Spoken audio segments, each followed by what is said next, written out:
Hello every one. നിങ്ങളിൽ പലരും ലൈഫിൽ ഒരു പ്രാവശ്യമെങ്കിലും പല മൾട്ടി വൈറ്റമിൻസിൻ്റെയോ മിനറൽസിൻ്റെയോ എന്തെങ്കിലുമൊക്കെ ആയിട്ടുള്ള സപ്ലിമെൻറ്റ്സ് എടുത്തിട്ടുണ്ടാവും, അല്ലെങ്കിൽ എടുക്കുന്നവരായിരിക്കും. അങ്ങനെ സപ്ലിമെൻ്റ് എടുക്കുന്ന സമയത്ത് ചില കാര്യങ്ങൾ ശ്രദ്ധിക്കേണ്ടതുണ്ട്. ഓരോ സപ്ലിമെൻറ്റ്സും ഏത് സമയത്താണ് എടുക്കേണ്ടത്, എങ്ങനെയാണ് എടുക്കേണ്ടതെന്ന് നമുക്കിന്ന് ഈ വീഡിയോയിലൂടെ ഡീറ്റെയിൽ ആയിട്ട് പരിചയപ്പെടാം. അയൺ ടാബ്ലറ്റ്സ് റെഗുലറായിട്ട് എടുക്കുന്ന ആളുകളാണെങ്കിൽ നല്ല എഫക്റ്റീവായിട്ട് നമ്മുടെ ശരീരം അയണിനെ വലിച്ചെടുക്കണമെങ്കിൽ എംപ്റ്റി സ്റ്റൊമക്കിൽ കഴിക്കുന്നതാണ് നല്ലത്. അതായത് വയറ് കാലിയായിട്ടുള്ള സമയത്ത് മാത്രം കഴിക്കുക. അതായത് ഭക്ഷണം കഴിച്ചിട്ട് ഒരു 4-5 മണിക്കൂറിന് ശേഷം അയൺ ടാബ്ലറ്റ് കഴിക്കുക. കഴിച്ച ഉടനെ തന്നെ മറ്റു ഭക്ഷണങ്ങളൊന്നും കഴിക്കാതിരിക്കുക. അല്ലെങ്കിൽ ഭക്ഷണം കഴിക്കുന്നതിന് മുന്നേ ആയിട്ട് ഒരു 4 മണിക്കൂർ മുന്നേ ആയിട്ടും അയൺ ടാബ്ലറ്റ് എടുക്കാം.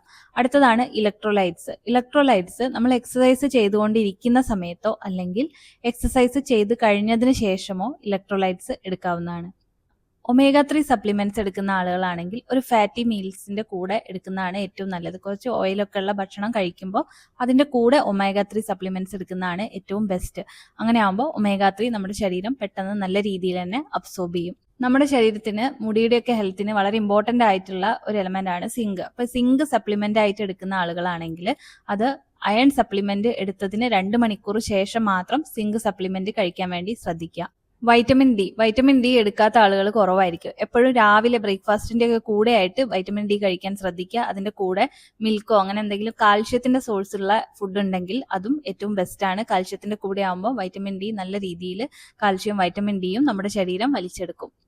ഇനി മഗ്നീഷ്യം സപ്ലിമെന്റ് എടുക്കുന്ന ആളുകളാണെങ്കിൽ 1 അവർ ബിഫോർ സ്ലീപ്പ്, ഉറങ്ങുന്നതിന് 1 മണിക്കൂർ മുമ്പായിട്ട് മഗ്നീഷ്യം സപ്ലിമെന്റ് എടുക്കുന്നതായിരിക്കും ബെറ്റർ.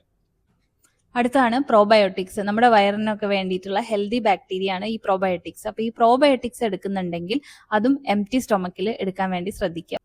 വയറിൽ ഭക്ഷണം ഉള്ള സമയത്ത് പ്രോബയോട്ടിക് കഴിക്കുന്നതിനേക്കാളും നല്ലത് എംപ്റ്റി സ്റ്റൊമക്കിൽ പ്രോബയോട്ടിക്സ് എടുക്കുന്നതാണ്. ഇനി അടുത്താണ് മൾട്ടി വൈറ്റമിൻസ് എടുക്കുന്നവരും ബ്രേക്ക്ഫാസ്റ്റിന്റെ കൂടെ തന്നെ രാവിലെ എടുക്കുന്നതാണ് ഏറ്റവും ബെസ്റ്റ്. ബി കോംപ്ലക്സ് വൈറ്റമിൻസും ബ്രേക്ക്ഫാസ്റ്റിന്റെ കൂടെ തന്നെയോ അല്ലെങ്കിൽ ഏർലി മോർണിംഗ് ആയിട്ട് എടുക്കുന്നതാണ് ഏറ്റവും നല്ലത്. നമ്മുടെ ബ്ലഡ് ക്ലോട്ടിംഗ് ഒക്കെ ആയിട്ട് റിലേറ്റഡ് ആയിട്ടുള്ള ഒരു വൈറ്റമിൻ ആണ് വൈറ്റമിൻ കെ എടുക്കുന്നതും എപ്പോഴും മീൽസിന്റെ കൂടെ ഉച്ചയ്ക്കൊക്കെ എടുക്കുന്നതാണ് ഏറ്റവും നല്ലത്. അടുത്തതായിട്ടുള്ള കോഎൻസൈം Q10. ഈ കോഎൻസൈം Q10ഉം ലഞ്ചിന്റെ കൂടെ ആയിട്ട് കഴിക്കുന്നതാണ് ഏറ്റവും നല്ലത്. കാൽഷ്യം സപ്ലിമെന്റിന്റെ രൂപത്തിൽ എടുക്കുന്ന ആളുകൾ രാവിലെയും രാത്രിയായിട്ട് 2 നേരമായിട്ട് കാൽഷ്യം കഴിക്കാൻ വേണ്ടി ശ്രദ്ധിക്കുക. ചിലപ്പോൾ നിങ്ങൾ അയൺ ടാബ്ലറ്റും കാൽഷ്യം ടാബ്ലറ്റും ഒരുമിച്ച് എടുക്കുന്ന ആളുകളായിരിക്കും. അപ്പൊ അങ്ങനെയുള്ളവർ ചെയ്യേണ്ട കാര്യം അയൺ ടാബ്ലറ്റ് ഒരു ടൈമിൽ എടുക്കുക ആൻഡ് കാൽഷ്യം ടാബ്ലറ്റ് മറ്റൊരു ടൈമിൽ എടുക്കുക. അതായത് പൊതുവെ രാവിലെ കാൽഷ്യം വൈറ്റമിൻ ഡിയും എടുക്കാൻ ശ്രദ്ധിക്കുക, എന്നിട്ട് അയൺ ടാബ്ലറ്റ് രാത്രി കഴിക്കാൻ വേണ്ടി ശ്രദ്ധിക്കുക. ഇങ്ങനെ ചെയ്യണം. അല്ലാതെ അയണും കാൽഷ്യം ഒരുമിച്ച് എടുക്കുകയാണെങ്കിൽ പൊതുവെ പറയുന്നത് കാൽഷ്യത്തിന്റെ അബ്സോർപ്ഷൻ കുറയും. അതുകൊണ്ട് തന്നെ 2 വ്യത്യസ്ത സമയങ്ങളിലായിട്ട് ഈ 2 ടാബ്ലറ്റ്സും എടുക്കുന്നവരാണെങ്കിൽ എടുക്കാൻ ശ്രമിക്കുക. എൻ്റെ ഒരു ഒപ്പീനിയൻ എന്ന് പറഞ്ഞാൽ ഭക്ഷണത്തിലൂടെ നിങ്ങൾ വൈറ്റമിൻസിൻ്റെയോ മിനറൽസിൻ്റെയോ ഒക്കെ ഡെഫിഷ്യൻസി നിങ്ങൾക്കുണ്ടെങ്കിൽ ഭക്ഷണത്തിലൂടെ പരിഹരിക്കുന്നതാണ് ഏറ്റവും നല്ല മാർഗം. കാരണം എത്രയൊക്കെ സപ്ലിമെന്റ്സ് ഉണ്ടെന്ന് പറഞ്ഞാൽ ഇപ്പോൾ സപ്ലിമെന്റ്സിൻ്റെ ഒക്കെ ന്യൂസ് വരുന്നത് എല്ലാവരും കണ്ടിട്ടുണ്ടാവില്ലേ. സപ്ലിമെന്റ്സ് ഒക്കെ തന്നെ സപ്ലിമെന്റ്സിന്റെ ഉള്ളിൽ തന്നെ എത്രത്തോളം ആ കണ്ടന്റ്സ് ഒക്കെ ഉണ്ടെന്നോ എത്രത്തോളം നല്ലതാണ് ഈ സപ്ലിമെന്റ്സ് എന്ന് പോലും നമുക്കറിയാൻ പറ്റില്ല. പിന്നെ ഒരു പരിധിയിൽ കൂടുതൽ നമ്മൾ ഇത്തരം സപ്ലിമെന്റ്സ് കഴിക്കുകയാണെങ്കിൽ അത് ടോക്സിസിറ്റിയിലേക്കും ലീഡ് ചെയ്യാനുള്ള ചാൻസും ഉണ്ട്. എല്ലാത്തിനും ഒരു ലിമിറ്റ് ഉണ്ട്.